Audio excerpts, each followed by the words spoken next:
بسم الله الرحمن الرحيم إنه لقول رسول كريم ذي قوة عند ذي العرش مكين مطاع ثم أمين وما صاحبكم بمجنون ولقد رآه بالأفق المبين وما هو على الغيب بضنين وما هو بقول شيطان الرجيم فأين تذهبون إن هو إلا ذكر للعالمين لمن شاء منكم أن يستقيم وما تشاءون إلا أن يشاء الله رب العالمين.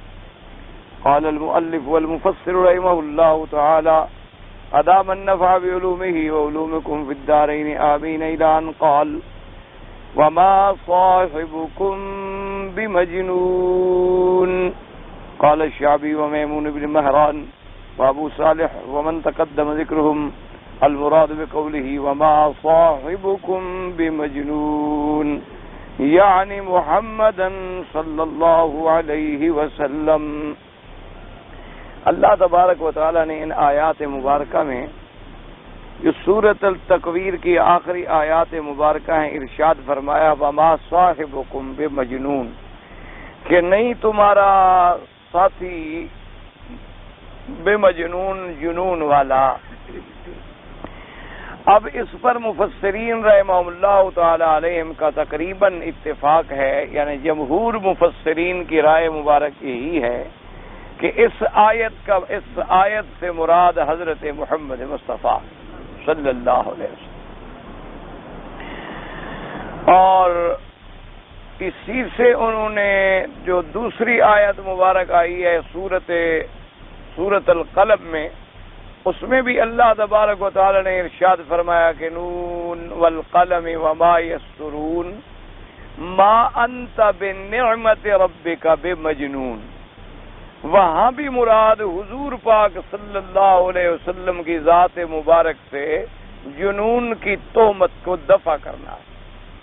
چونکہ مشرکین مکہ جو تھے روسائے مکہ اللہ معاف فرمائے وہ بطور اناد اور بطور اعراض اور بطور استہزاء حضور صلی اللہ علیہ وسلم کو کبھی کبھی نعوذ باللہ مجنون بھی کہتے تھے. یعنی حضور صلی اللہ علیہ وسلم کو ساحر بھی کہا گیا، جادوگر، شاعر بھی کہا گیا. حضور پاک صلی اللہ علیہ وسلم کو دشمنوں نے کاہن بھی کہا. حضور صلی اللہ علیہ وسلم کو دشمنوں نے قرآن پاک کے خود بنانے والا بھی کہا، اور دشمنوں نے معلم مجنون بھی کہا کہ سکھلایا ہوا ہے، ایک نوجوان سے سیکھتا ہے اور ہمیں سنا دیتا ہے اور دیوانہ. اسی لیے ایک حدیث مبارک میں آتا ہے حضور پاک صلی اللہ علیہ وسلم نے فرمایا کہ انی اوذیت فی سبیل اللہ لم یؤذ نبی قبلی قط، او کما قال رسول اللہ صلی اللہ علیہ وسلم. حضور نے فرمایا کہ انی اوذیت فی سبیل اللہ، میں اللہ کے راستے میں اتنی ایذا پہنچایا گیا ہوں، اتنی تکلیف پہنچایا گیا ہوں کہ مجھ سے پہلے کسی نبی کسی پیغمبر کو اتنی تکلیف نہیں پہنچی. اور اسی طرح میرے آقا کا ایک فرمان مبارک دوسرے مقام پر یہ بھی موجود ہے کہ اشد ایذاء الانبیاء فالامثل ثم الامثل.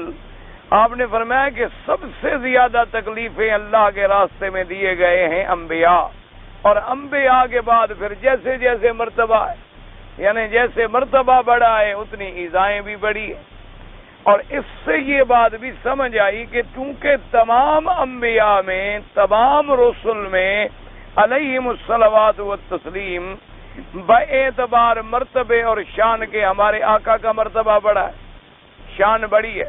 تو جب حضور کی شان مبارک بڑی ہوئی تو لازمی بات ہے کہ آپ کو ایذائیں بھی زیادہ پہنچی، آپ کو تکلیفیں بھی زیادہ پہنچی. لیکن بات یہ سمجھیں کہ یہ حدیث مبارک اس وجہ سے ذرا مشکل ہو جاتی ہے کہ پہلے انبیاء علیہم السلام کے جب ہم حالات پڑھتے ہیں تو ان انبیاء علیہم السلام کو آگ میں ڈالا گیا، انبیاء علیہم الصلاۃ والتسلیم کے سروں پر آرے رکھ کے ان کو 2 ٹکڑے کر دیا گیا، انبیاء علیہم السلام کو قتل کیا گیا، انبیاء علیہم السلام کو اتنی مارا گیا کہ مار مار کے نعوذ باللہ بے ہوش کر دیتے حضرت نوح علیہ السلام کو، اور آپ کو مردہ سمجھ کے چھوڑ کے چلے جاتے، اور کافی دیر کے بعد جب حضرت کو ہوش آتی تو پھر اٹھ کے حضرت نوح علیہ السلام دعوت توحید میں مصروف ہو جاتے۔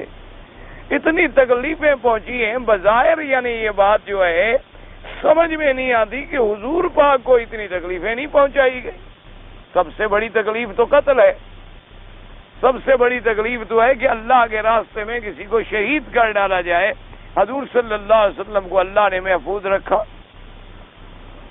تو حضور صلی اللہ علیہ وسلم کا یہ فرمانا کہ مجھے جتنی ایذا ملی ہے اتنی کبھی کسی نبی کو نہیں ملی، تو اس کا مطلب کیا؟ اسی لیے علماء نے فرمایا ہے، یاد رکھیں کہ قرآن و حدیث کو سمجھنے کے لیے ان علماء کرام کا جن کا تعلق صحیح معنوں میں اللہ کے دین سے ہو اور حضور پاک کے صحابہ سے ہو، ان کی فہم کو جب تک انسان اپنے عقل پہ ترجیح نہیں دے گا تو آدمی اللہ معاف کرے پھر راستے سے ہٹ جاتا۔ تو اب علماء کرام نے فرمایا کہ ایذا 2 قسم پہ ہوتے، ایک ایذا ہوتا ہے جسمانی، کسی کو مارنا، کسی کا ہاتھ کاٹ دینا، کسی کو چوٹ لگا دینا، اور اس کی انتہا ہے قتل، کہ قتل کر دینا۔ اور ایک ایذا ہے روحانی، کہ روحانی طور پہ آدمی ایذائیں پہنچائے، نعوذ باللہ کبھی کذاب کہے، کبھی جھوٹا کہے، کبھی جادوگر کہے، یہ روحانی ایذا ہے۔ یعنی آدمی جب کسی کو جھوٹا کہتا ہے تو بظاہر تو اس کو چوٹ نہیں لگ رہی، لیکن اس کی تو پوری، یعنی اللہ نے جو روحانیت اور جسمانی ساخت بنائی ہے پوری کی پوری ہل جاتی ہے کہ ایک صادق آدمی کو کوئی کہہ دے کہ آپ جھوٹے ہیں۔ تو اس لیے علماء نے فرمایا کہ حضور کو سب سے زیادہ ایذا پہنچنے کا مطلب یہ ہے کہ آپ کو روحانی ایذا اتنی پہنچائی گئی جو پہلے کسی پیغمبر کو نہیں پہنچی، کہ اللہ کے پیغمبر کو سامنے کھڑے ہو کر دشمن کہے کہ آپ جھوٹے ہیں۔ فقال الکافرون ھذا ساحر کذاب، کہ نعوذ باللہ یہ جادوگر بھی ہے اور جھوٹا بھی ہے۔ اللہ کے پیغمبر کو سامنے کھڑے ہو کے کہا جائے کہ تم اللہ کا قرآن خود بناتے ہو، اللہ تبارک و تعالیٰ کے پیغمبر کو کہا جائے کہ یہ جادوگر ہے، اللہ کے نبی کو اتنے شان والے پیغمبر کو کہا جائے کہ کاہن ہے، اور بالکل جھوٹی بات ہے۔ تو اس لیے حضور پاک کو سب سے زیادہ ایذا پہنچائی گئی کہ آپ کو روحانی طور پہ اتنی ستایا گیا، اور ایسے ایسے آقا انعامدار کی ذات مبارک پر جھوٹے الزامات عائد کیے گئے، جھوٹی باتیں حضور پاک صلی اللہ علیہ وسلم کی طرف منسوب کی گئیں۔ اور خدا کی قدرت دیکھیں کہ مکی زندگی میں بھی حضور پاک کا یہ مقام گزرا کہ مشرکین مکہ کا مقابلہ، اور جب حضور مدینہ منورہ میں تشریف لے آئے، حالانکہ اسلام کے غلبے کا زمانہ ہے، لیکن وہاں بھی یہود نے حضور پاک کو آرام نہیں کرنے دیا۔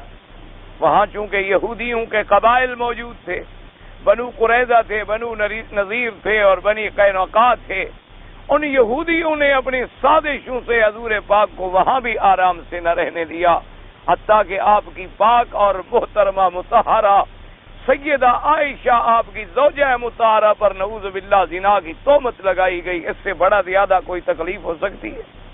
اس سے اور لگانے والے کون تھے؟ وہی عبداللہ ابن ابی، اصل پس منظر میں تو وہی تھا۔ صحابہ رضوان اللہ علیہم اجمعین کو دوبارہ حضور کی زندگی میں لڑانے کی کوشش کی گئی، اوس اور خزرج کو لڑایا گیا۔ حضور صلی اللہ علیہ وآلہ وسلم تسلیماً کثیراً کثیرہ کو گوشت میں زہر دیا گیا، اور وہ دینے والے کون تھے؟ یہودی۔ وہ عورت کون تھی خیبر میں؟ یہودیہ۔ تو یہ تمام سازشیں یہود نے، اور تمام سازشیں ان کفر کے ان مکاروں نے ایسی ایسی کی ہیں کہ حضور پاک کو بڑی تکلیفیں پہنچی۔ اور دوسرا علماء نے فرمایا کہ ایک تکلیف ہوتی ہے غیروں سے پہنچے، ایک تکلیف ہوتی ہے دشمنوں سے پہنچے، اور ایک تکلیف ہوتی ہے جو اپنوں سے پہنچے، تو وہ تکلیف زیادہ ہوتی ہے۔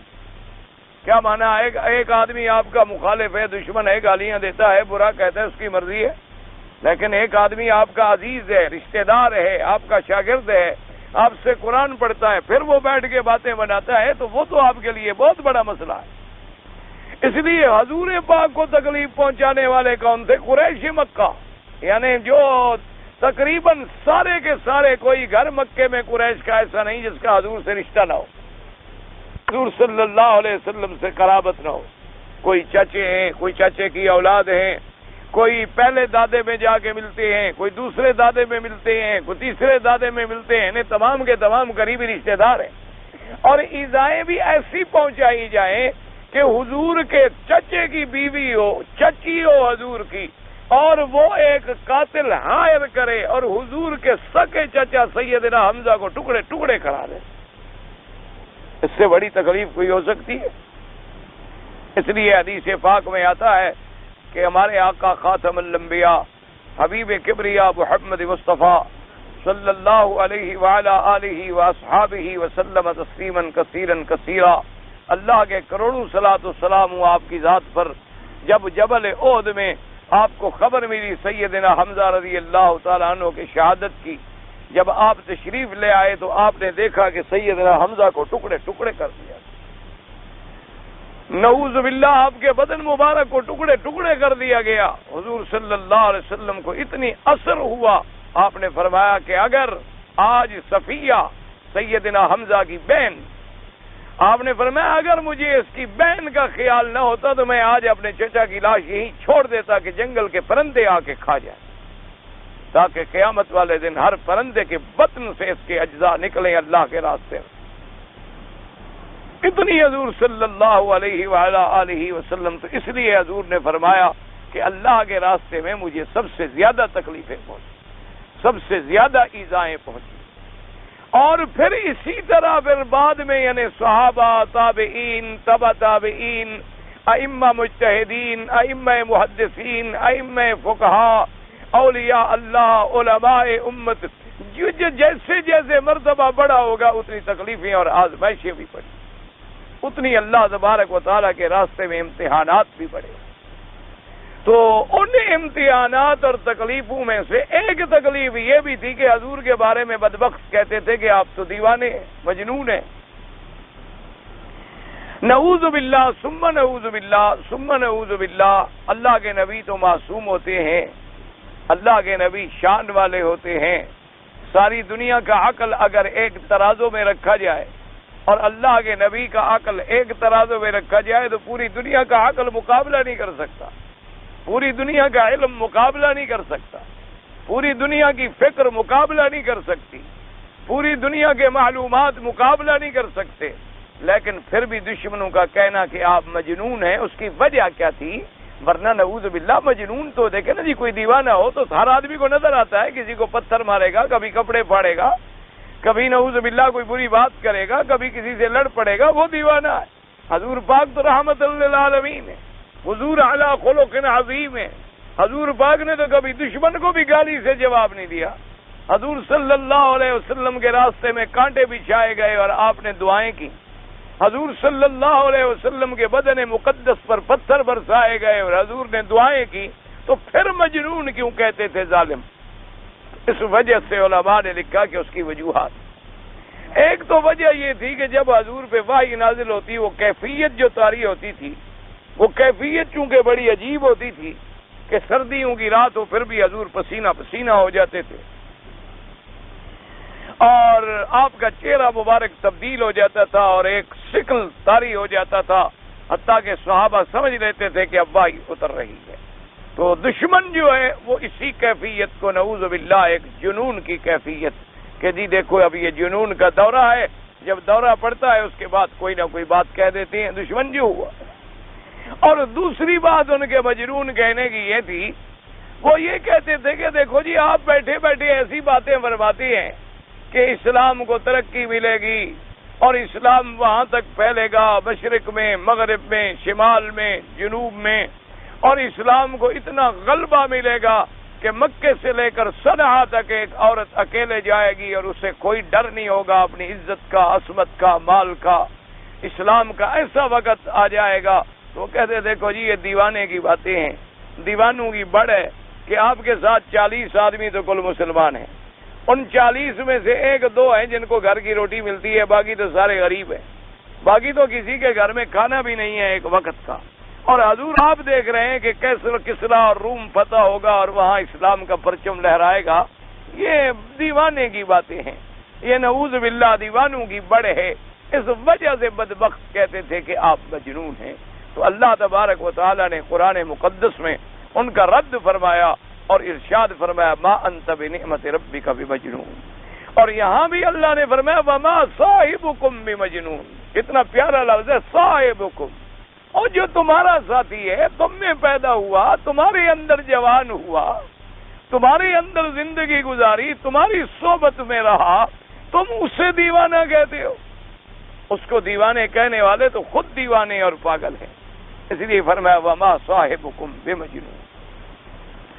لیکن اب اس پہ ایک اشکال یہ ہوتا ہے، یاد رکھیں کہ پہلے ذکر آ رہا تھا جبریل علیہ السلام کا، اور درمیان میں جب آگے جبریل علیہ السلام کا ذکر ختم ہوا تو پھر آگے حضور صلی اللہ علیہ وسلم کا وما صاحبکم بمجنون، اللہ کے قرآن۔ اچھا اس کے بعد پھر کیا ہے؟ اللہ نے قرآن اسی صورت فرمایا وَلَقَدْ رَآهُ بِالْأُفُقِ الْمُبِينِ، پھر جبریل کا ذکر آ گیا کہ حضور نے جبریل علیہ السلام کو دیکھا تھا کھلے ہوئے افق میں۔ تو پہلے بھی جبریل کا ذکر ہے، بعد میں بھی جبریل کا ذکر ہے، اور درمیان میں ذکر آ گیا حضرت محمد مصطفیٰ خاتم الانبیاء صلی اللہ علیہ وعلی آلہ وصحبہ وسلم تسلیما کثیرا کثیرا کا۔ تو اس لیے علماء نے فرمایا عجیب اشکال ہے کہ آیات کا ربط کیسے جڑے گا۔ تو اس لیے اس کے بارے میں بعض مفسرین نے تو یہ کیا کہ انہ لقول رسول کریم سے لے کر یہ ساری آیتیں جو ہیں، انہوں نے کہا اس ساری آیتوں سے مراد ہی محمد مصطفیٰ ہے صلی اللہ علیہ وآلہ وسلم، یعنی جبریل مراد ہے ہی نہیں، بلکہ انہ لقول رسول کریم سے مراد بھی محمد مصطفیٰ ہے۔ اور اگلی آیتیں بھی ذی قوت عند ذی العرش مکین مطاع ثم امین، یہ ساری آیتیں حضور پاک کی صفت بنا دی، وما صاحبکم بمجنون بھی حضور کی صفت بنا دی۔ تو اب آیات مل گئی، اب آیات میں کوئی اختلاف نہ رہا کہ بھی پہلے بھی حضور کا ذکر آ رہا تھا اور بعد میں بھی حضور صلی اللہ علیہ وسلم کا ذکر آیا۔ تو بعض مفسرین کرام نے فرمایا کہ پچھلی آیات میں جو آیات ہم نے پڑھی ہیں وہ بھی دراصل صفات رسول پاک صلی اللہ علیہ وسلم، لیکن حضور کی صفتیں بنانے میں ان کو بڑی بڑی تعویلات کرنی پڑی۔ لیکن راجح قول جمہور کا یہ ہے، یاد رکھو کہ نہیں، پہلی جو آیات گزری ہیں وہ صفات جبریل ہیں، وہ حضور کی صفات نہیں۔ پہلی جو آیات مبارک گزری ہیں وہ صفات جبریل ہیں، وہ حضور پاک کی صفات نہیں۔ اور یہ آیت مبارک جو ہے یہ صفت ہے حضور محمد مصطفیٰ۔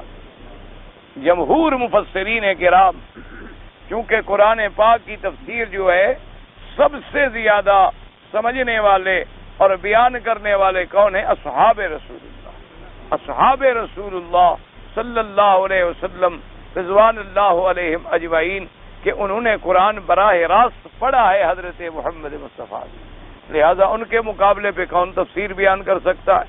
تو انہوں نے کہا کہ نہیں، یہ جبریل علیہ السلام کی صفت ہے۔ اچھا، اور پھر قرآن کی آیت کے ساتھ مطابقت بھی ہے، کیونکہ اللہ تبارک و تعالی نے دوسری سورۃ النجم میں فرمایا تھا علمہ شدید القویٰ ذو مرۃ فاستویٰ وہو بالافق الاعلیٰ ثم دنا فتدلی فکان قاب قوسین او ادنیٰ، وہاں بھی مراد جبریل علیہ السلام۔ یہاں بھی اللہ نے فرمایا ذی قوت عند ذی العرش مکین، تو یہاں بھی مراد جبریل علیہ السلام۔ بس اب یہ بات رہ گئی کہ حضور کا درمیان میں ذکر کیوں آیا؟ اس لیے علماء نے فرمایا کہ یاد رکھو کہ پہلے تو دیکھو کہ پوری سورت مبارک جو ہم پڑھ رہے ہیں سورت التکویر، ابتدا میں اللہ نے کتنی چیزیں بیان فرمائی تھی؟ 12 چیزیں۔ 6 چیزوں کا تعلق تھا نفخہ اولا سے، اور 6 چیزوں کا تعلق تھا نفخہ ثانیہ سے۔ اچھا، ان چیزوں کے بیان کرنے کے بعد پھر اللہ تبارک و تعالی نے قسم کھائی، اور قسم کھانے کے بعد اللہ تبارک و تعالی نے صفت جبریل بیان کی، پھر صفت حضور پاک بیان کی۔ انہوں نے کہا یہ تو بالکل ربط واضح ہے، کیونکہ قرآن لانے والا کون تھا؟ جبریل۔ تو یہ نشانیاں جو حضور بتلا رہے ہیں یہ کہاں سے بتلائی ہیں؟ اللہ نے قرآن بھیجا تو حضور نے بتلائی۔ بھئی جو نشانیاں ہم نے پڑھی ہیں، شمس کوورت وزن نجوم انقدرت وزل جبال سیرت، یہ سارے علامات، یہ سارے صفات جو حضور بتلا رہے ہیں، قیامت تو ہزاروں سال بعد میں آئے گی اور حضور پہلے خبر دے رہے ہیں۔ تو یہ خبر مبارک جو دی ہے حضور پاک نے، کہاں سے دی ہے؟ وحی سے۔ اور وحی لانے والے کون ہیں؟ وحی لانے والے جبریل علیہ السلام ہیں۔ اور یہ صفتیں چونکہ عجائب اور غرائب تھی کہ اتنا بڑا سورج بے نور ہو جائے گا، اتنے بڑے تارے گر جائیں گے، اور یہ پانی آگ بن جائے گا، تو جب ایسی باتیں ہوتی تھی تو دشمن کہتے تھے کہ مجنون ہیں۔ تو اللہ تبارک و تعالی نے ساتھ ان کا بھی رد فرمایا، فرمایا وما صاحبکم بمجنون، آپ کا ساتھی یعنی محمد مصطفیٰ صلی اللہ علیہ وسلم جو ہے وہ دیوانے نہیں۔ اب یہ بات ہوتی تھی کہ چلو جی آپ دیوانے نہیں ہیں، اور آپ جو کچھ یہ باتیں ہمیں سنا رہے ہیں یہ ہے وحی، اور وحی لانے والا کون ہے؟ حضور پہ وحی لانے والے کون ہیں؟ جبریل۔ تو اب دشمن ایک سوال پیدا کر سکتے تھے کہ جی ٹھیک ہے، حضور نے جو سنا حضور نے تو صحیح بتلایا، لیکن یہ کیا دلیل ہے کہ جس سے آپ نے سنا وہ واقعی جبریل ہے؟ اب سوال یہ پیدا ہونے کا، چلو جی ہم نے مان لیا کہ اللہ کا نبی جو کچھ فرما رہے ہیں سچ فرما رہے ہیں، اور جو کچھ فرما رہے ہیں ٹھیک ہے، ان پر اللہ نے وحی فرمائی، لیکن وحی لانے والا کون ہے؟ جبریل ہے۔ تو جب وحی لانے والا جبریل ہے اور اس کے بارے میں حضور فرماتے ہیں کہ وہ عرش والے کے پاس رہتا ہے، وہ اتنی قوت والا ہے، وہ اتنی طاقت والا ہے، تو اب حضور کو کیا پتا کہ یہ وہی جبریل ہے، یا پتہ نہیں کوئی اور آگے جاتا ہو اور حضور سمجھتے ہوں کہ جبریل ہے؟ تو اب ایک اشکال باقی یہ رہ جاتا تھا، اس کا بھی اللہ نے رد فرما دیا، فرمایا لقد رآہ بالافق المبین۔ اللہ فرمایا بدبختو میں اتنی بھولا نہیں، وہ تو جبریل جانتے ہیں، انہوں نے تو جبریل کو کھلے افق میں دیکھا ہے، جانتے ہیں کہ یہ جبریل ہے، لہذا جو نہ جانتا ہو تو دھوکا ہو سکے، لیکن جس نے دیکھا نہ ہو اس کو تو کوئی دھوکا۔ بھئی ہمارے پاس کوئی آگے میں جبریل ہوں، ہمیں کیا پتا، ہم جبریل کو دیکھا ہی نہیں، کبھی جبریل کو ہم دیکھ ہی نہیں سکتے، لیکن وہ ذات ہے جس نے جبریل کو دیکھا، اور ایک دفعہ بھی دیکھا ہو، زمین پر بھی دیکھا ہو اور آسمانوں میں بھی دیکھا، زمین پر دیکھا ہو اور آسمان پر بھی دیکھا ہو۔ اس لیے میں تمہارا یہ الزام بھی ہے کہ میرا مدنی دیوانہ ہے، یا میرے مدنی کے جو وحی لایا ہے پتہ نہیں کون ہے، فرمایا نہ میرا مدنی پاک نے جبریل کو دیکھا ہے، اور کلام اتنی پکی، فرمایا والا قد وا قسمیہ لام ابتدائیہ قد حرف تحقیق، فرمایا قسم و قسم کے ساتھ یہ بات ہے، پکی بات ہے، پختہ بات ہے کہ میرے مدنی پاک نے صلی اللہ علیہ وسلم جبریل علیہ السلام کو دیکھا ہے۔ اب یہ بات بھی یاد رکھ لو، دیکھنے کا کیا معنی؟ جب جبریل آتا تھا سب دیکھتے تھے، جب جبریل آتا تھا صحابہ بھی دیکھتے تھے، جب جبریل آتا تھا تو سارے حضور پاک صلی اللہ علیہ وسلم کی حدیث مبارک جو بڑی مشہور ہے کہ جس میں صحابہ بیٹھے ہیں اور ایک سائل آتا ہے اور آگے پوچھتا ہے مل اسلام مل ایمان مل احسان، حضور سے سوال کرتا ہے، حضور جواب دیتے ہیں، اور سوال جواب جب ختم ہوتا ہے وہ اٹھ کے چلا جاتا ہے، اور صحابہ کہتے ہیں کہ جب آیا تو ہم نے نہیں پہچانا کہ کون ہے، لیکن دیکھا تو ہے۔ تو صحابہ نے بھی دیکھا جبریل کو۔ اچھا، جبریل علیہ السلام جو آئے تھے بی بی مریم کے پاس، تو بی بی مریم نے بھی دیکھا جبریل کو۔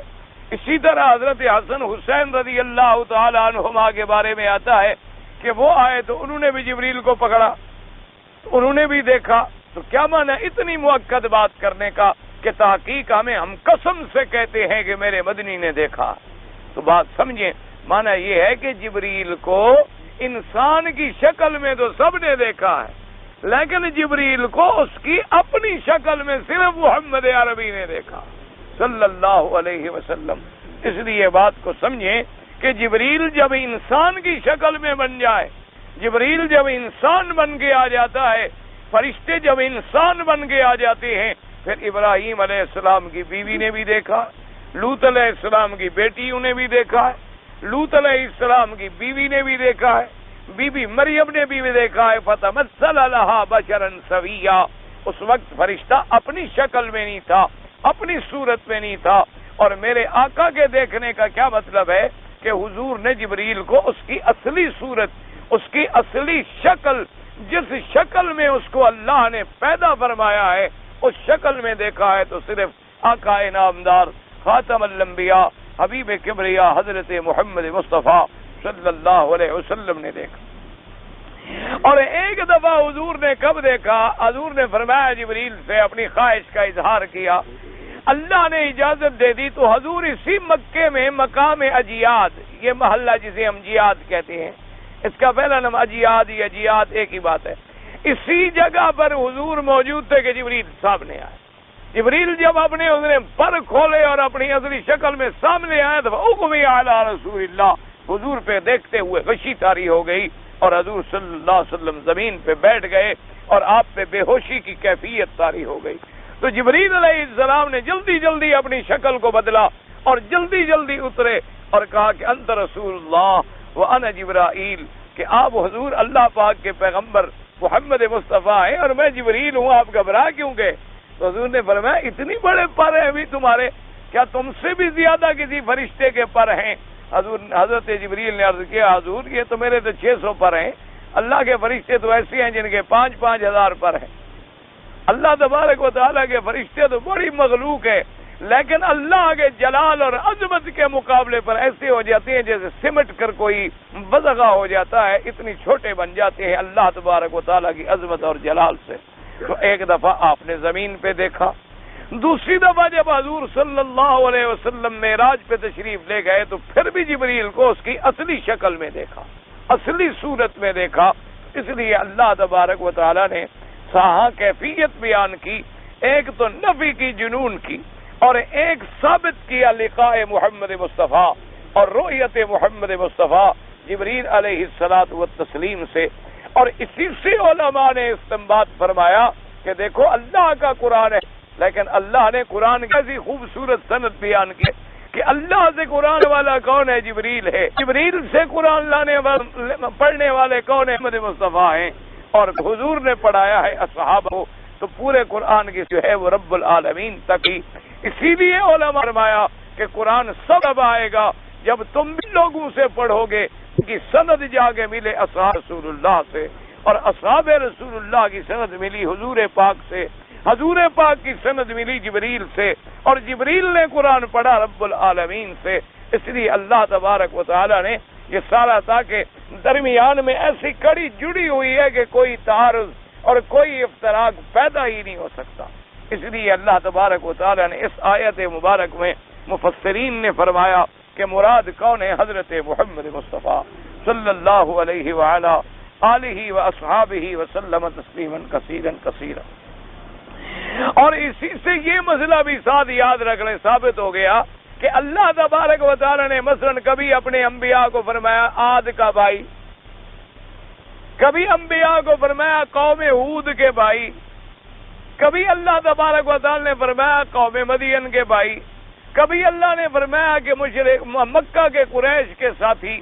اس وجہ سے یاد رکھیں کہ ایسی نسبتوں کا مقصد یہ ہوتا ہے کہ وہ لوگ قریب آئیں اور اللہ کے قرآن کو سنیں اور سمجھیں، اور دوسرا مقصد یہ واضح ہوتا ہے کہ انبیاء بشر ہوتے ہیں، اولاد بشر ہوتے ہیں، اور بحیثیت جن سے بشریت کے سب اولاد آدم ہیں، سب اولاد آدم ہیں، لیکن اللہ نے ان کو اپنی رسالت و نبوت کے لیے چن لیا ہے، ورنہ بحیثیت بشر ہونے کے تمام انبیاء بشر ہیں، تمام انبیاء اولاد آدم ہیں، ان کا باپ بھی آدم ہے، ان کی اماں بھی حوا ہے، ان کے بھی نسبت اسی طریقے سے ہے۔ اسی لیے کہیں فرمایا وَإِلَىٰ عَادٍ أَخَاهُمْ هُودًا وَإِلَىٰ ثَمُودَ أَخَاهُمْ صَالِحًا۔ ایسے کہنے سے یہ نہیں ہوتا کہ انبیاء کی کوئی نعوذ باللہ شان میں کمی آ جائے، کیونکہ جیسے بعض ہمارے لوگ ہوتے ہیں نا بیچارے کم علم یا جاہل، اپنے جہل کی وجہ سے تہمت لگاتے ہیں کہ دیکھو جی یہ جتنے وہابی ہیں یا یہ جتنے دیوبندی ہیں، یہ جتنے فلاں ہیں، وہ دیکھو جی یہ تو نبی کو اپنے بڑے بھائی کے برابر سمجھتے ہیں، نعوذ باللہ یہ الزامات ہوتے ہیں. کیا وجہ کہ جاہل کے دماغ کو بھر دیا کہ دیکھو جی ایسا گستاخ نبی کو سمجھتا ہے کہ میرا بھائی ہے، بس زیادہ سے زیادہ ہے کہ میرا بڑا بھائی ہے، بس اتنی وہ شان ہے. نعوذ باللہ یہ تہمتیں ہیں. اللہ تبارک و تعالی آپ کو بھی مجھے بھی ایسے لوگوں کے فتنوں سے محفوظ فرما. اب دیکھیں قرآن نے فرما دیا انما المؤمنون اخوۃ کہ تمام مومن جو ہیں وہ بھائی ہیں، تمام مومن جو ہیں وہ بھائی ہیں. تو سب سے بڑے ایمان والے تو نبی ہوتے ہیں، انبیاء سے بڑا مومن بھی کوئی ہے؟ تو اللہ تبارک و تعالی نے جب ایمان والوں کا بھائی کہہ دیا تو بس نعوذ باللہ برابر ہو گئے سب. اسی طریقے سے اللہ تبارک یہاں تو چلو ایمان والوں کا بھائی کہا نا، وہاں تو فرمایا وَإِلَىٰ عَادٍ أَخَاهُمْ هُودًا وَإِلَىٰ ثَمُودَ أَخَاهُمْ صَالِحًا وَإِلَىٰ مَدْيَنَ أَخَاهُمْ شُعَيْبًا. وہ قومیں کافر تھیں اور اللہ کہتے ہیں ان کا بھائی شعیب، ان کا بھائی صالح، ان کا بھائی نوح. اللہ تبارک و تعالی نے انبیاء کو ان کا بھائی کہا. اس لیے ہمیشہ یاد رکھیں اب انبیاء کی اللہ نے توہین فرمائی، نعوذ باللہ کے کافروں کا بھائی کہہ دیا. یہاں اللہ پاک کس کو خطاب فرما رہے ہیں؟ کفار مکہ کو خطاب فرما رہے ہیں کہ اے مکے والو وما صاحبکم، تمہارا ساتھی محمد مصطفیٰ. یہ ہمیشہ یاد رکھا کریں، یہ بات ہوتی ہے. اللہ تبارک و تعالی اسی دنیا میں بھی مثالیں تمہارے سامنے ہیں. ایک آدمی کے دو بیٹے ہوتے ہیں، ایک عالم ہے ایک جاہل ہے، لیکن ہیں تو اسی کے بیٹے، وہ نسبت تو رہے گی کہ بیٹے ہیں. یہ تو کوئی نہیں کہہ سکے گا کہ جو عالم ہے وہ تو بیٹا ہے دوسرا بیٹا ہی نہیں ہے.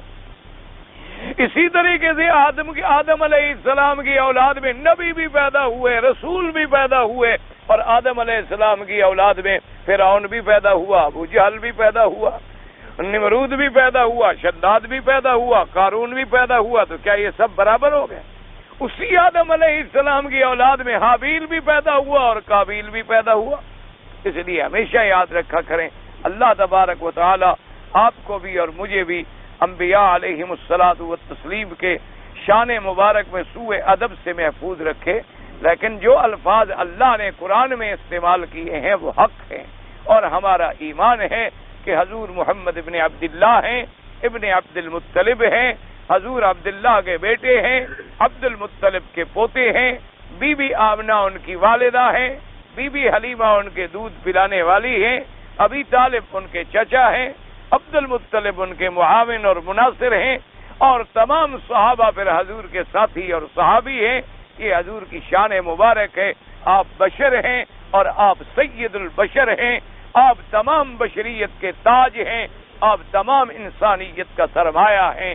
اگر انسانیت سے انبیاء کو نکال لیا جائے تو انسانیت میں رہ کیا جائے گا؟ انسانوں کو تو شرف یہی ملا ہے کہ اللہ نے اسی جنس میں اپنے پیغمبر بھیجے، اللہ نے اسی جنس میں اپنے رسول بھیجے، اللہ نے اسی جنس میں اپنے نبی بھیجے ہیں. اللہ تبارک و تعالی آپ کو بھی اور مجھے بھی قرآن پاک کے سمجھنے کی توفیق عطا فرمائے. اس لیے فرماتے ہیں وما صاحبکم بمجنون. اب مفسر رحمۃ اللہ علیہ فرماتے ہیں کہ اس سے مراد کون ہے؟ انہوں نے کہا کہ کشابی اور میمون ابن مہران اور سب حضرات نے فرمایا کہ مراد محمد مصطفیٰ صلی اللہ علیہ وسلم.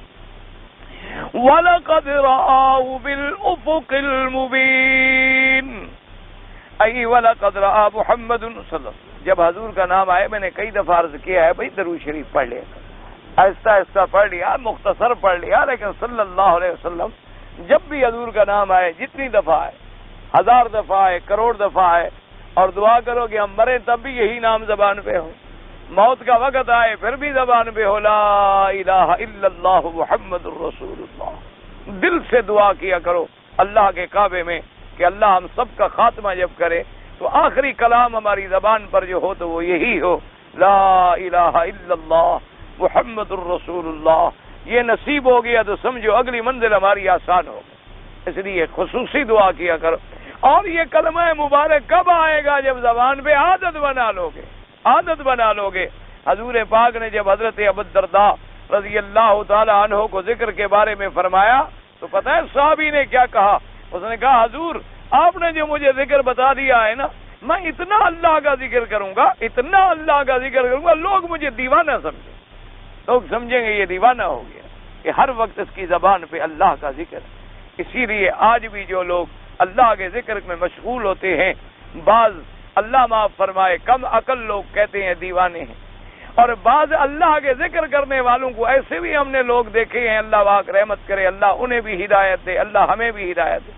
بعض علماء یا بعض اہل اللہ ذکر کرتے ہیں نا، تو ایسا بعض لوگوں سے ہم نے سنا، اللہ معاف کرے، کہتے ہیں جی یہ ذکر کیا ہے، جیسے کتا بھونکتا ہے ایسے بھونکتے ہیں، انا للہ و انا الیہ راجعون۔ ایسے بھی لوگ ہیں، دعا کرو اللہ ہدایت، کیونکہ ہم تو کسی کو الحمدللہ برا نہیں کہتے، ہم تو کسی کے بارے میں الحمدللہ بغض نہیں رکھتے، لیکن یہ یاد رکھیں کہ جن لوگوں نے اللہ کے اولیاء سے بغض رکھا ہے خاتمہ کبھی ٹھیک نہیں۔ یہ بات ہمیشہ اللہ کے اولیاء سے کبھی بغض نہ رکھنا، اللہ کے اولیاء اللہ سے کبھی دل میں سوء ادب نہیں آنا چاہیے، کبھی دلوں کے اندر برا خیال نہیں آنا چاہیے۔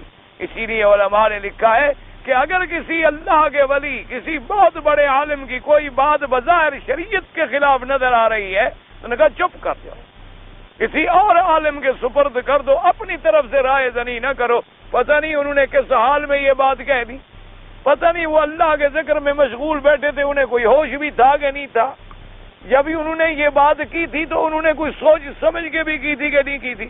آپ نماز نہیں پڑھتے ہیں، پڑھ رہے ہوتے ہیں عشاء تو کہتے ہیں 4 رکعت اثر، تو اس وقت آپ کا اثر کا ارادہ ہوتا ہے، کتنے دفعہ آپ بھولتے ہیں۔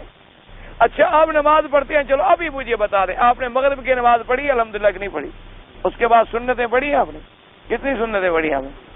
ہاں جی، بھائی کیوں ڈرتے ہو؟ میں کو کھا جاؤں گا یار، تمہارا بھائی ہوں میں، کوئی اوپر سے اترا ہوں، کوئی بلا ہوں کیا؟ کتنی سنتیں بعد میں پڑھی؟ 2 سنتیں۔ پہلی رکعت میں کون سی سورت پڑھی تھی؟ ابھی جو سنتیں آپ نے پڑھی، جلدی جلدی بتائیں یار، کہ ڈرتے کیوں ہو؟ کوئی بجلی کا کرنٹ لگا دوں گا۔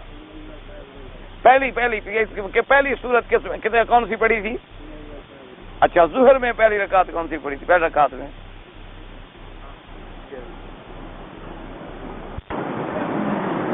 جی ہاں انشاءاللہ۔ بڑا ہمارا یہ حال ہے، اور اگر بزرگوں کے منہ سے کوئی کلمہ نکل گیا خدا جانے کے سال میں نکل گیا، اس لیے علماء نے فرمایا ہے کہ ان لوگوں پر چپ کر جاؤ، خدا بہتر جانے انہوں نے یہ بات کی بھی ہے کہ نہیں کی، اور اگر انہوں نے کوئی ایسی بات ان کے منہ سے نکلی بھی ہے تو خدا جانے کے حال میں نکلی تھی، اسی لیے وہ شریعت میں تو بات ان کی حجت ہوتی نہیں، شریعت میں حجت تو اللہ کا قرآن اور سنت رسول اللہ ہوتی ہے، شریعت میں حجت تو صحابہ رضوان اللہ علیہم اجمعین کا اجماع اور عمل ہوتا ہے کہ حضور نے فیصلہ فرما دیا ما انا علیہ واصحابی، بس فرمایا صرف وہ فرقہ جنت میں جائے گا جس میں میں ہوں اور میرے صحابہ، ورنہ تو اتنی کافی تھا، حضور فرماتے تھے کہ جو میری سنت پہ ہے بس، ورنہ اصل تو کتاب اللہ اور سنت رسول اللہ ہے نا، لیکن حضور نے صحابہ کو کیوں شامل کیا؟ ورنہ تو بس قرآن اور حدیث بات ختم ہو گئی۔ اسی لیے میرے جو بعض بھائی ہوتے ہیں نا، ہر بات میں کہہ دیتے ہیں اچھا جی کوئی حدیث شریف میں لکھا ہوا ہے، صحابی کی بات ہم نہیں مانتے، نہ نہیں مانتے تو پھر ما انا علیہ واصحابی کا کیا کرو گے؟ اسی لیے حضور نے فیصلہ فرما دیا کہ حدیث سنت میرا کلام برحق ہے، لیکن تم کون ہو سمجھنے والے؟ اس کی سمجھ ان کو ہے جن کو میں نے پڑھایا ہے، اور وہ کون ہے؟ وہ صحابہ محمد مصطفیٰ، وہ صحابہ رضوان اللہ علیہم اجمعین ہیں جو اس سنت کا صحیح مفہوم جانتے ہیں، صحیح مفہوم سمجھتے ہیں، اور جن کو حضور کے لب مبارک کا ہلنا بھی یاد ہے، جن کو صفا مروہ کا دوڑنا نہیں بلکہ چادر کا گھومنا بھی یاد ہے، جن کو یہ بھی یاد ہے کہ حضور پاک جب آئے یوم بنی قریظہ میں تو آپ نے ایک گدھا پر سواری فرمائی، اور گدھا کے ناک میں ایک رسی پڑی ہوئی تھی، اور وہ رسی جو ہے وہ بھی جال کی بنی ہوئی تھی کھجوروں کی، اور اس گدھا کے پشت پر بھی کپڑا پڑا ہوا تھا، اس پر حضور سوار تھے، یعنی سواری یاد ہے، سواری کی رسی بھی یاد ہے۔ اسی لیے یاد رکھیں علماء نے لکھا کہ اگر آج کوئی آدمی گدھا کی سواری کرنے سے انکار کرے تو سمجھو کہ وہ گدھا سے بھی زیادہ ذلیل ہے، کیونکہ گدھا کی سواری کرنا جو ہے سنت محمد مصطفیٰ، سنت حضور پاک صلی اللہ علیہ وعلی آلہ واصحابہ وسلم تسلیما کثیرا کثیرا۔ یہ جتنے ہاتھ چومنے والے ہیں نا بڑے بڑے آدمی، ان کو کہو کبھی گدھا پہ تو چڑھیں شہر میں، حضور کی سنت کی محبت کا ذرا امتحان تو کرو ان کا.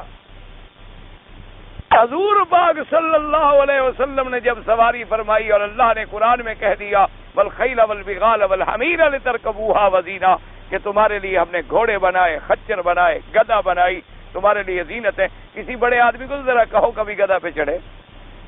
تم لوگوں نے تو گدھا پہ چڑھنا سزا بنایا ہے کہ جس کو سزا دینی ہو گدھا پہ پھراتے ہو. تم لوگوں نے تو گدھا پہ سواری کرنا ذلت کا نشان بنایا، یعنی جو عمل میرے مدنی پاک نے کیا تھا، جو سنت محمد مصطفیٰ ہے. بلکہ علماء نے لکھا ہے جو اس کو حقیر سمجھے اور ذلت کا نشان سمجھے وہ کافر ہو جاتا ہے، کیونکہ اس میں تو سواری کی ہے محمد مصطفیٰ صلی اللہ علیہ وآلہ آلہ وصحابہ وسلم تسلیما کثیرا کثیرا. اس لیے یاد رکھو کبھی اللہ کے ذکر کرنے والوں کو برا نہ کہا کرو، کبھی اللہ تبارک و تعالیٰ کے ذکر کرنے والوں کے بارے میں برا خیال نہ رکھا کرو. اور یہ بھی خیال رکھا کرو کہ کوئی اللہ کے ذکر میں مشغول ہے تو جا کر بلا وجہ اس کو ذکر میں ٹوکا بھی نہ کرو. السلام علیکم جی، میں نے مسئلہ پوچھنا ہے. وہ اللہ کے بندے 24 گھنٹے میں اگر ایک نماز پڑھ رہا ہے، قرآن پڑھ رہا ہے، اس کو کچھ اپنا تو پڑھنے دو، مسئلہ 2 منٹ پیچھے بیٹھ جاؤ، فارغ ہو کے پوچھ لو. اس لیے یہ بھی حکم ہے کیونکہ وہ اللہ کے ذکر میں مشغول ہے، اسے رہنے، اس کی توجہات کو نہ کاٹو، اس کے ذکر کو، اس کے فکر کو، اس کے تعلق قلبی کے درمیان میں حارج نہ بنو. تم کسی یعنی آپ اندازہ کریں، ایک آدمی اگر ایک مجسٹریٹ اور ایک جج سے بات کر رہا ہو، آئی جی سے بات کر رہا ہو، کوئی بات کاٹے گا؟ اور جو اللہ کے ساتھ بیٹھا بات کر رہا ہے اس کو جا کے کاٹ دو. ہمارے ہاں تو کوئی ادب رہا نہیں نا، جو مرضی آئے جیسے مرضی ہے، مجھے دیر نہ ہو دوسرے کی نماز ٹوٹ جائے ٹوٹ جائے. اس لیے ہمیشہ دعا کریں اللہ ہمیں ادب نصیب کرے، اللہ ہمیں ذکر فکر کی توفیق عطا فرمائے. جو لوگ ذکر اللہ سے محروم ہیں وہ بڑی نعمت سے محروم ہیں. اس لیے قرآن نے کہہ دیا، فرمایا کہ یاد رکھو فلولا انہ کان من المسبحین للبث فی بطنہ الی یوم یبعثون. حالانکہ یونس نبی ہیں، اللہ نے یہ نہیں فرمایا کہ میرا نبی نہ ہوتا، فرمایا اگر میری تسبیح کہنے والا نہ ہوتا، میرا ذکر کرنے والا نہ ہوتا تو قیامت والے دن تک میں مچھلی کے پیٹ میں قید رکھتا. یہ اسی تسبیح اور ذکر کی برکت ہے کہ میں نے نکال دیا. اللہ تبارک و تعالی نے حالانکہ یہ بھی تو فرما سکتے تھے کہ میرا نبی نہ ہوتا، اگر میرا پیغمبر نہ ہوتا تو میں مچھلی کے پیٹ میں قید رکھتا. فرمایا نہ فلولا انہ کان من المسبحین، وہ میری پاکی بیان کرنے والا، میری تسبیح بیان کرنے والا، میرا ذکر کرنے والا، لا الہ الا انت سبحانک انی کنت من الظالمین. اللہ کا نبی مچھلی کے پیٹ میں ہے، زبان پہ ذکر ہے، مصلے پہ ہے، زبان پہ ذکر ہے. حتیٰ کہ خاتم الانبیاء حضور پاک جب جنگ لڑتے کافروں کے خلاف تو جو کوڈ مقرر فرماتے، جیسے جنگی زبان میں کوڈ ہوتے ہیں تاکہ اپنے پرائے کی تمیز ہو سکے، تو وہ کوڈ کیا ہوتے تھے؟ وہ بھی اللہ کا ذکر ہوتا تھا. کبھی سبحان اللہ، کبھی اللہ اکبر، کبھی لا الہ الا اللہ، وہ بھی اللہ کا ذکر ہوتا تھا کہ وہاں بھی تلوار چل رہی ہو لیکن زبان پہ ذکر ہو. تلواریں چل رہی ہوں، بجلی چمک رہی ہو، گردنیں کٹ رہی ہوں، اور عاشق کی زبان پہ اللہ کی یاد ہو، اللہ کا ذکر ہو.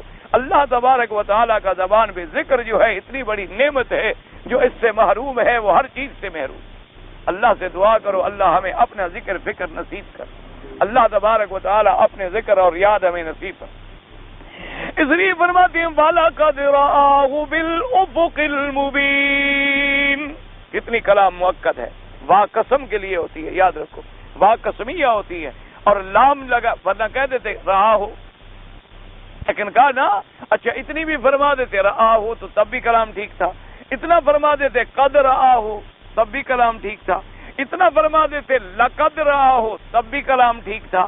لیکن اللہ تبارک و تعالی نے کتنی تاکید، وَلَقَدْ رَآهُ وَلَقَدْ رَآهُ بِالْأُفُقِ الْمُبِينِ.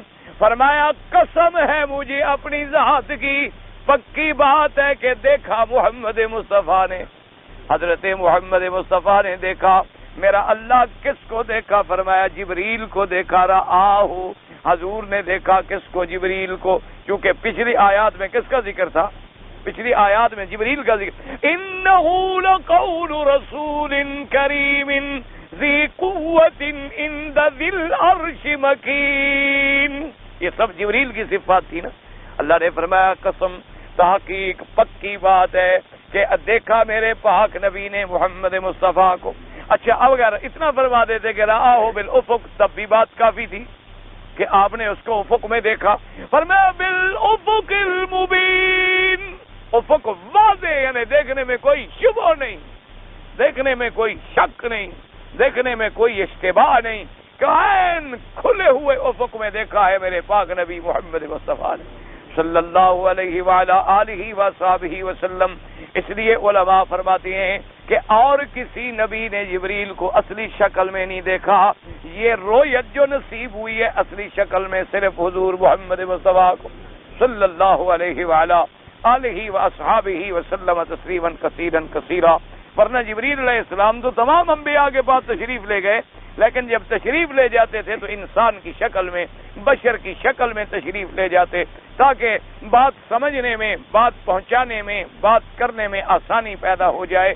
اور اللہ تبارک و تعالی نے ان کو یہ قدرت، اور ان کی اصلی شکل مبارک جو تھی اور صورت مبارک جو تھی، تو حضور نے ایک دفعہ زمین میں دیکھا اور ایک دفعہ آسمانوں میں۔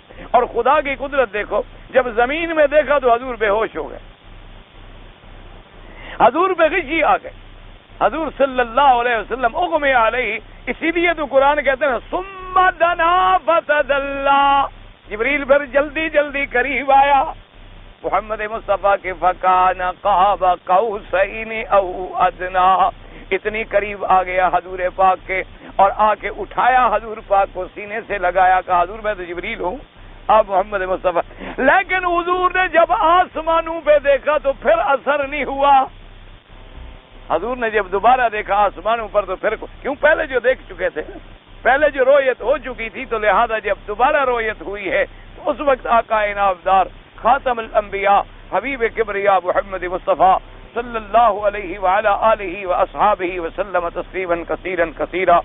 اچھا، اور خدا کی قدرت یہ بھی دیکھو کہ جب معراج پہ لینے کے لیے آیا ہے تو پھر انسانی شکل میں ہے، حضور کو جگا رہے ہیں، حضور کو براق پہ بٹھا رہے ہیں، بیت المقدس میں ساتھ جا رہے ہیں، راستے کے سارے منظر بتلا رہے ہیں، ایک ایک جگہ کی نشاندہی فرما رہے ہیں انسانی شکل میں۔ پہلے آسمان، دوسرا، تیسرا، چوتھا، پانچواں، چھٹا، ساتواں، جب سدرۃ المنتہا پہ گئے تو پھر وہاں حضور صلی اللہ علیہ وسلم نے، پھر جبریل اپنی اصلی شکل میں آ گئے، کیونکہ جبریل علیہ الصلوۃ والتسلیم کی بھی عظمت تھی، تو اصلی شکل میں حضور نے 2 دفعہ دیکھا ہے۔ باقی تو حضور کی خدمت میں ہر وقت جبریل آتے تھے، حضور صلی اللہ علیہ وسلم کی خدمت پہ حاضر ہوتے تھے۔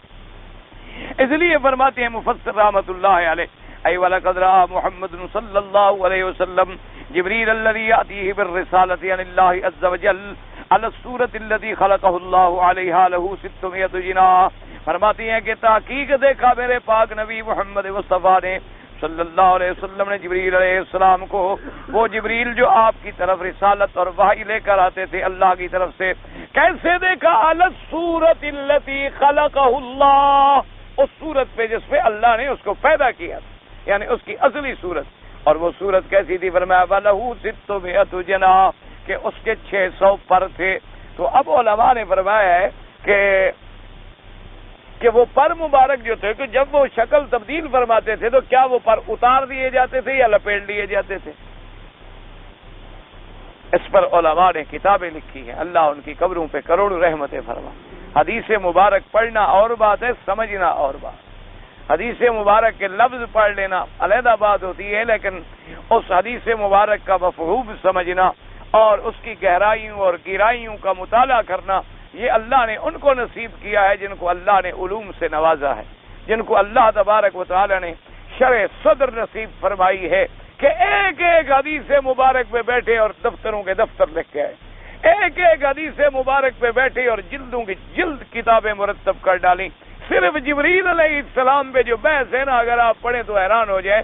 نام پر بحث ہے، آپ کے امور پر بحث ہے، آپ کے کام پر بحث ہے، پھر آپ کے تشریف لانے پر بحث ہے، پھر کیفیت نزول وحی پر بحث ہے، پھر جبریل کے تغییر اشکال پر بحث ہے، اور تغییر اشکال کے بعد کیا وہ جو چیزیں تھیں وہ ہٹا دی جاتی تھیں یا موجود ہوتی تھیں اور ہمیں نظر نہیں آتی تھی، اس پہ بحث ہے. لیکن آپ اتنی مختصر یاد رکھیں کہ اللہ پاک نے ان کو یہ قدرت توفیق دی تھی کہ وہ اپنی شکل تبدیل کر لیتے تھے. بس آپ اتنی یاد رکھیں تاکہ ہم اتنی پڑھیں جتنی ہماری عقل کے مطابق ہو. باقی جو علوم ہیں وہ علماء کے ذمے ہوتے ہیں، جتنا اللہ تبارک و تعالی نے ان کو سمجھ دی ہے. اس لیے حکم ہوتا ہے کہ آدمی اتنی بات کرے جو دوسرے کے سمجھ کے برابر ہو. اگر اس کی سمجھ سے بات کوئی بالا تر ہوگی تو پھر اور مشکلات پیدا ہوں. اس لیے اللہ تبارک و تعالیٰ نے حضور پاک نے فرمایا کہ ان کو 600 پر عطا فرمائے، اور ایک ایک پر کتنی بڑا تھا، ایک ایک پر کا طول و عرض کیا تھا، ایک ایک پر کی کیفیات کیا تھی. پھر وہ پر مبارک جو تھے وہ کس انداز کے پر تھے، جیسے پرندوں کے پر ہیں یا اور کوئی خاص کیفیات تھی. اس پر تو اللہ تبارک و تعالیٰ نے سیدھی عرض کیا نا کہ جن علماء اور محدثین کو اللہ نے حضور کی محبت بھی نصیب فرمائی اور علم بھی نصیب فرمایا، انہوں نے ایک ایک حدیث مبارک پہ اپنی زندگی کھپا دی. ایک ایک حدیث سمجھنے کے لیے انہوں نے سالہ سال محنت کی، ایک ایک حدیث پر عمل کرنے کے لیے انہوں نے اپنی زندگیاں صرف کر ڈالی تاکہ حضور کے ساتھ زیادہ محبت ہو، زیادہ قرب ہو، اور حضور کی بات مبارک جو ہے وہ ہمیں زیادہ سمجھ آ سکے. اللہ ہمیں بھی گزرا محبت کا نصیب فرما دے. ہم اس قابل تو نہیں ہیں، لیکن آخر اللہ کے بندے ہیں اور حضور کی امت ہیں. جیسے ہیں ہم ہیں تو بگڑے تگڑے ہیں، تو ہم بالکل ہر لحاظ سے کمزور بھی ہیں، ضعیف بھی ہیں، گناہ گار بھی ہیں، لیکن اس کی رحمت بڑی ہے. بہت رحمتوں کے مالک ہیں. وہ رحمت سے ہمیں حضور کی محبت ہوئی کروڑواں ذرہ بھی فرما دیں تاکہ نجات ہو جائے.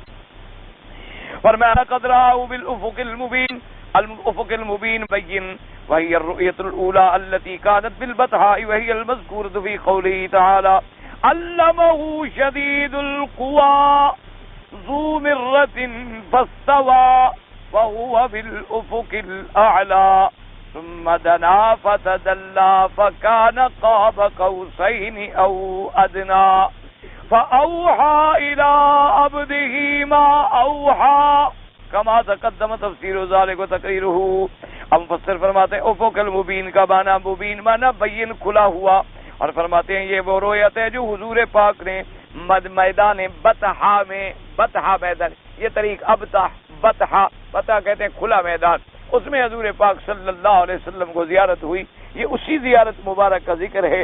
جیسے فرماتے ہیں کہ سورۃ النجم میں بھی آپ تفسیر پڑھ چکے ہیں، وہاں بھی اللہ تبارک و تعالی نے ذکر فرمایا تھا کہ آپ نے دیکھا، اور ان آیات کی تفسیر اور ان آیات کی تقریر چونکہ پہلے گزر چکی ہے، دوبارہ اعادہ کرنے کی ضرورت نہیں ہے. واللہ تعالی اعلم وعلمہ اتم. اللہ تبارک و تعالی آپ کو بھی اور مجھے بھی قرآن پاک سمجھنے کی توفیق بخشے.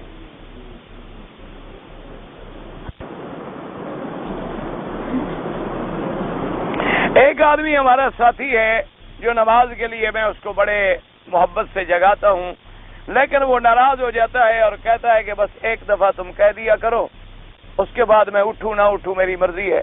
تو اب یہ ہے کہ بھئی میں اتنے کہنے کے بعد اللہ کے ہاں بری ہو جاؤں گا. بالکل آپ بری و ذمہ ہو جائیں. آپ نے کہہ دیا، لیکن آپ کہنا نہ چھوڑیں، کہتے رہیں.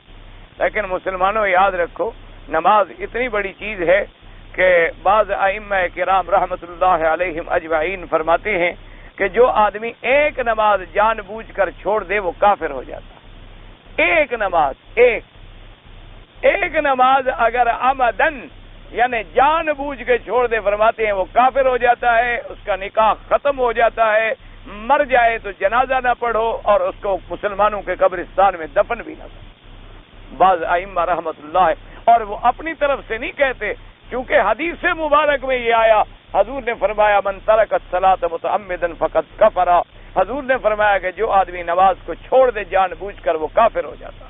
اور قرآن میں آیا ہے کہ قیامت والے دن جب فرشتے پوچھیں گے جہنم والوں سے، کافروں سے کہ کیوں جہنم میں جا رہے ہو، ما سلککم فی سقر، کون سی چیز ہے جو تمہیں جہنم میں لے جا رہی ہے.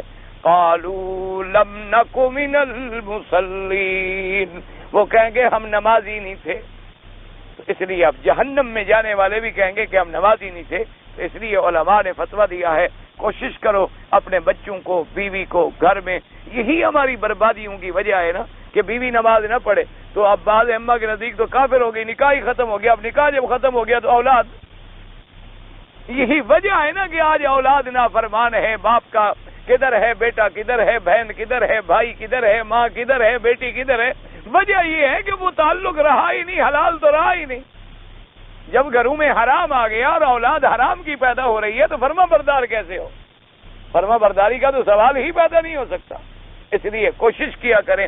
باقی تمہارا فرض ختم ہو گیا، تم قیامت میں نہیں پکڑے جاؤ گے. تم اسے کہتے ہو، تم اسے اٹھاتے ہو، تو باقی کوشش نہ چھوڑو، کوشش میں لگے رہو. ویسے تو کوئی منع نہیں ہے کہ پگڑی کتنی لمبی ہو، لیکن علماء نے لکھا ہے 3 ہاتھ بھی ہے، 3.5 ہاتھ کے بارے میں بھی ذکر آیا. جتنی بھی ہو کوئی منع نہیں ہے. مقصود پگڑی ہے، چھوٹی بھی ہو سکتی ہے، بڑی بھی ہو سکتی ہے.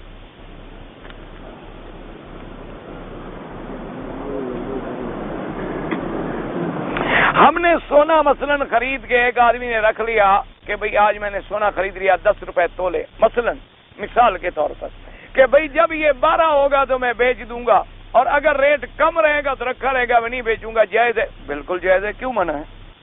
ہر آدمی تجارت اسی طرح کرتا ہے. اور تجارت کیا ہوتی ہے؟ اسی لیے تو تجارت کرتا ہے کہ چیز خرید کے رکھتا ہے، جب ریٹ زیادہ ہوگا تو بیچ دوں گا. وہ چیزیں رکھنا منع ہے جو آدمی کی زندگی کی ضروریات ہیں. کیا مانا؟ حضور نے فرمایا کہ ایک علاقے میں گندم ملتی نہیں، لوگ بھوکے مر رہے ہیں اور تم ساری خرید کر کے چھپا رہے ہو کہ اور مہنگی ہوگی تو بیچوں گا. یہ حرام ہے. سونا کوئی کھاتا نہیں ہے، سونے کے ساتھ کسی کی زندگی کا کوئی دار و مدار نہیں ہے. اس لیے لے کے رکھنا، بعد میں بیچنا کوئی بات نہیں، بالکل جائز ہے. ایک موٹر ہے، ایک آدمی خریدتا ہے، وہ کہتا ہے جی نقد 40,000 میں ہے، ادھار پہ 50,000 میں ہے. اگر یہ سودا اسی وقت طے ہو جائے، یاد رکھیں یہ نہیں کہ بھئی اچھا بھی 40,000 میں دے جاؤ، اب پیسے تم نے لیٹ کیے تو نے کہا 10,000 اور لاؤ نا. اسی وقت وہ بتا دیتا ہے کہ بھئی یہ نقد اتنے کا ہے اور قسطوں میں اسی وقت، تو گویا کہ تم نے خریدی 50 میں ہے، لہذا تمہارا اس کا سودا 50 میں ہوا. یہ جائز ہے، یہ حرام نہیں ہوتا. کیونکہ اس وقت تم نے گویا یعنی ایک چیز وہ کہتے ہیں جی 40 میں یوں اور 50 میں یوں. تم کیا کرتے ہو؟ 50 بھرنا چاہتے ہو کہ 40؟ تم نے کہا مجھے 50 قبول ہے. گویا تم نے 50 میں خرید کیا ہے، اسی وقت تم نے 50 میں خرید کیا ہے. تو اس لیے یہ منع نہیں ہے، یہ جائز ہے. ہاں ایک آدمی کہے کہ ٹھیک ہے جی گاڑی لے جاؤ، 40,000 میں تم نے بیچ دی، سودا تمہارا میرا 40 میں ہو گیا. اس نے کہا کہ بھئی کب پیسے دو گے؟ میں نے کہا جی 1 مہینے کو. ٹھیک ہے، 1 مہینے کے بجائے 2 یا 3 مہینے گزرے گا. اس نے کہا جی نہیں، اب تو میں 50 لوں گا، تم نے لیٹ کر دی. یہ حرام ہے، کیونکہ سودا 40 پہ ہوا تھا، اس سے وہ زیادہ لے رہا ہے. اگر سودا کرتے وقت ہم نے دوسری ریٹ کو قبول کیا ہے، آپ نہ قبول کریں. آپ کہیں میں 50 میں نہیں لیتا، میں 40 میں لیتا، نقد لوں گا. اس لیے علماء نے فرمایا یہ دونوں میں ایک فرق ہے. اس فرق کو سمجھا کریں کہ نقد اور ادھار کا، یعنی اس وقت چیز موجود ہو، چیز دیکھ لو اور سودا اسی وقت طے ہو جائے اس قیمت پر، وہ پھر جائز.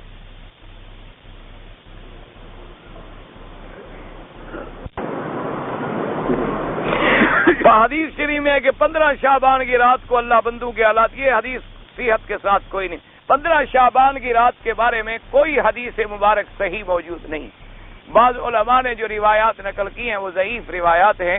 صحیح حدیث 15 شعبان کے بارے میں کوئی نہیں. داڑھی مڈانے والا شخص اگر مر جائے تو جنت میں جائے گا. بھئی اللہ سب کو جنت بھیجے، جنت پہ کیوں نہیں جائے گا؟ گناہگار ہے بیچارہ. دعا کرو اللہ تبارک و تعالیٰ اس کو داڑھی رکھنے کی توفیق دے. کوئی کافر تو نہیں ہو گیا، غریب کافر تو نہیں مرا، کافر جنت میں نہیں جائے گا. گناہگار جو ہے وہ تو جنت میں جائے گا. اب یہ اللہ کی مرضی، پہلی دفعہ معاف فرما دیں یا داڑھی منڈوانے کا رگڑا جہنم میں لگوا کے پھر بھیجیں، یہ اللہ کی مرضی ہے کہ وہ عذاب دے کے بھیجیں یا بغیر عذاب کے معاف فرما دے. وہ رحیم و کریم ہے. لیکن بہرحال کوشش کرے آدمی کہ اس کی موت آئے تو چہرہ سنت کے مطابق ہو، کیونکہ جیسے موت آئے گی تو کون سا چہرہ لے کے پھر ہم جائیں گے اللہ کے سامنے. لا طاعۃ لمخلوق فی معصیۃ الخالق. ہاں بالکل یہ حدیث صحیح ہے کہ یعنی اگر کوئی مخلوق اللہ کی نافرمانی کا حکم کرے، کیا مانا؟ مثلا ہمیں والدین جو حکم کرے ہم نے ماننا ہے، والدین کی اطاعت ہمارے ذمے ہے، لیکن والدین کہیں نماز نہ پڑھو، والدین کہیں نعوذ باللہ چوری کرو، والدین کہیں کہ فلاں برادری کے آدمی نے ہمارے خاندان کی بے عزتی کی تھی، تم ان کی لڑکی اٹھا کر لے آؤ، تو اب یہ ہم نہیں مانیں گے، کیونکہ یہ اللہ کی نافرمانی۔ تو جب اللہ کی نافرمانی کا کوئی حکم کرے تو ہم اس کی بات کو نہیں مانیں گے، لیکن جب تک وہ اللہ کی فرما برداری کے مطابق حکم کرے اس وقت تک ہم پر اطاعت اس کی لازم ہے۔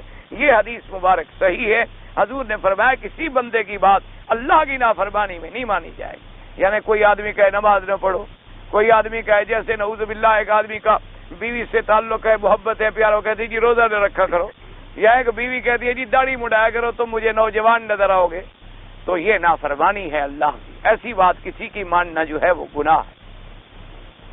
داڑھی مڈانا بھائی بالکل، جب حضور نے فرما دیا کہ اعف اللحا وقص الشوارب، حضور نے فرمایا داڑھی بڑھاؤ اور مونچھیں کٹاؤ، تو جب حضور کے فرمان کو کوئی توڑے گا تو اس سے بڑا کوئی گناہ بھی ہے۔ اور دوسری بات یاد رکھو، ہر سنت جو ہے وہ حضور پاک نے کسی ایک وقت میں کی ہے۔ کیا مانا؟ یعنی فجر کی نماز سے پہلے کتنی رکعت ہے؟ 2 رکعت، تو بس سنت پڑھی ختم ہو گئی، پھر تو دوسرے دن پڑھیں گے نا، سمجھ آ رہی ہے کہ نہیں؟ اچھا، تہجد میں حضور پڑھتے 8 رکعت سنت ہے، تو تہجد پڑھتے آخری رات میں، پھر دوسری رات پڑھیں گے نا، یعنی سنت ہے لیکن درمیان میں وقفہ مل گیا چھوڑنے کا۔ یہ داڑھی ایسی سنت ہے کہ 1 منٹ کے لیے بھی حضور نے اپنے چہرے مبارک سے جدا نہیں کی، یعنی جب سے رکھی تو پھر آخر وقت تک بھائی 1 سیکنڈ کے لیے بھی جدا نہیں ہوئی۔ اس لیے یہ بڑی یعنی اتنا مؤکد سنت ہے، اتنا حضور کا زندگی کا عمل مستمرہ ہے کہ ہمیشہ حضور کے چہرے مبارک پہ داڑھی رہی، کوئی نبی بغیر داڑھی کے نہیں آیا، کوئی اللہ کا ولی بغیر داڑھی کے نہیں تھا، اور حضور کی سنت مبارک ہے کہ داڑھی مڈانا، کتروانا یہ فسق کی علامات ہیں۔ اللہ تبارک و تعالی مسلمانوں کو بچائے اور حضور کی شکل اختیار کرنے کی توفیق عطا فرمائے۔ واللہ تعالی عالم وعلمہ اتم۔ اللہم صلی علی سیدنا محمد وعلی آل سیدنا محمد مبارک وسلم۔ یا اللہ عالم اسلام پہ اپنی رحمت نازل فرما، یا اللہ عالم اسلام کی عزت کا فیصلہ فرما، یا اللہ کشمیر کی آزادی کا فیصلہ فرما، یا اللہ افغانستان، کشمیر، فلسطین، بیت المقدس کی آزادی کا فیصلہ فرما، یا اللہ وہاں اسلام کا پرچم اور کلمہ شریف کا پرچم بلند فرما، یا اللہ مجاہدین کی قدم قدم پہ نصرت فرما، یا اللہ اپنے شان کن فیکون کا اظہار فرما، یا اللہ ان کے دشمنوں کو نیست نابود فرما دے، یا اللہ ان کے دشمنوں کو مٹا دے، یا اللہ ان کے دشمنوں کو اپنی شان قہاری سے ہمیشہ کے لیے ذلت میں شکست عطا فرما دے، یا الہ العالمین۔